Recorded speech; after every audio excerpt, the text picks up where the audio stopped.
Shalom, haleluya. Salam sukacita bagi saudara sekalian yang dikasihi Tuhan. Damai sejahtera yang dari Roh Kudus kiranya melingkupi kehidupan saudara sekalian dimanapun saudara berada. Puji Tuhan.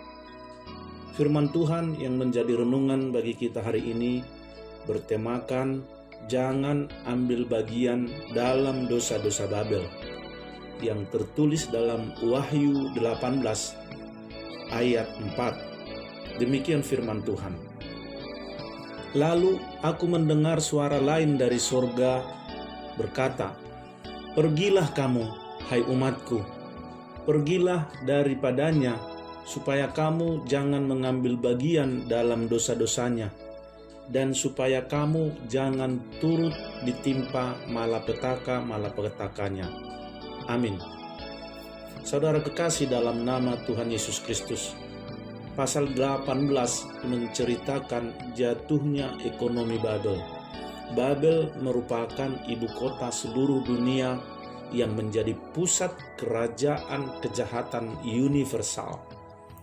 Babel adalah simbol dari persatuan seluruh dunia yang memusuhi Allah, dunia yang sudah menjadikan Kristus sebagai musuh. Ayat 4 ini adalah pesan Allah kepada umatnya lewat malaikat supaya pergi daripadanya dan tidak ikut ambil bagian dalam dosa-dosanya. Anjuran atau perintah ini tidak secara hurufiah kita artikan supaya umat Allah pergi dari dunia dan masyarakat yang jahat ini. Tidak berarti umat Allah harus terisolasi dari orang lain.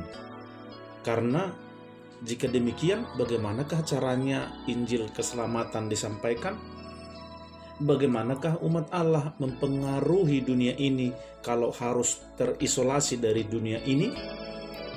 Tetapi kita dapat ambil pemahaman dari ayat ini, yaitu umat Allah harus tegas keluar dari kebiasaan-kebiasaan dunia yang jahat ini.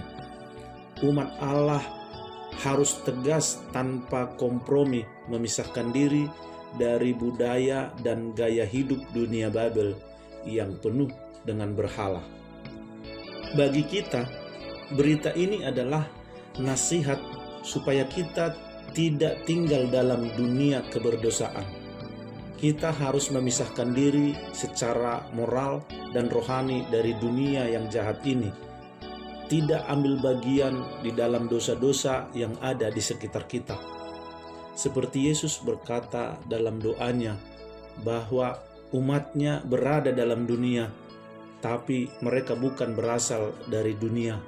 Di dalam Yohanes 17 ayat 14 sampai dengan 18. Saudara kekasih, meski kita berada dalam dunia, kita harus hidup sebagai warga kerajaan surga.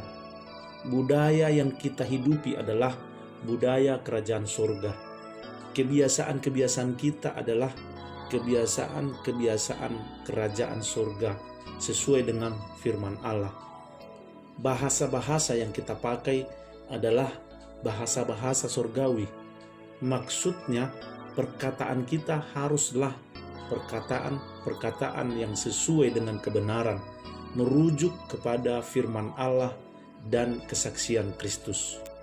Jika tidak demikian, maka seperti Babel yang dirontokkan, runtuh total karena mendapat hukuman dari Allah, maka kita akan diruntuhkan oleh kekuatan hukuman Allah yang akan datang. Lihat dalam pasal 18 ini, Babel ini ekonominya runtuh, rontok total sebagai hukuman dari Allah. Dan kejatuhan Babel menjadi ratapan seperti yang telah dituliskan di ayat 1 sampai dengan 3 dan ayat 9 sampai dengan 20. Maka jangan ikut di dalamnya, supaya kita tidak menjadi ratapan karena hukuman Allah yang dahsyat itu.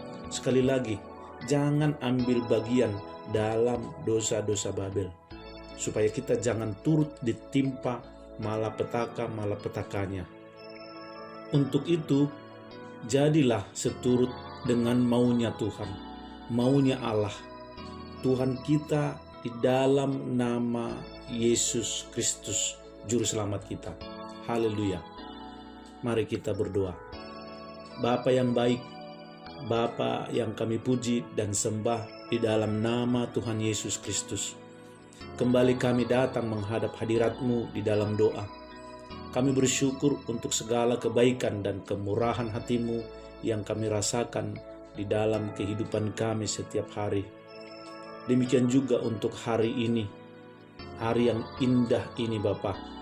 Firman-Mu telah menyegarkan hati kami, memberikan petunjuk dan arahan kepada kami untuk kami dapat melangkah di dalam kebenaran-Mu. Terima kasih ya Tuhan, firman-Mu telah memperingatkan kami supaya kami tidak ikut ambil bagian di dalam dosa-dosa Babel yang membinasakan itu. Supaya kami tidak ambil bagian di dalam dosa-dosa dunia ini, supaya kami tidak binasa di dalamnya. Tuntun kami selalu ya Bapa dengan kuasa Roh Kudus-Mu, supaya kami berjalan seturut dengan mau-Mu. Hidup dalam budaya kerajaan surga, menghidupi kebiasaan-kebiasaan kerajaan surga, dan kehidupan kekal itu menjadi bagian kami kelak dalam kerajaan-Mu saat Engkau menyatakan diri. Terima kasih Tuhan Yesus untuk semuanya. Terpuji, termulialah nama-Mu kekal untuk selama-lamanya. Haleluya. Amin. Saudara kekasih dalam nama Tuhan Yesus Kristus, demikianlah renungan kita hari ini. Kiranya memberkati dan meneguhkan iman kita semuanya. Sampai bertemu kembali dalam renungan harian berikutnya. Tuhan Yesus memberkati. Amin.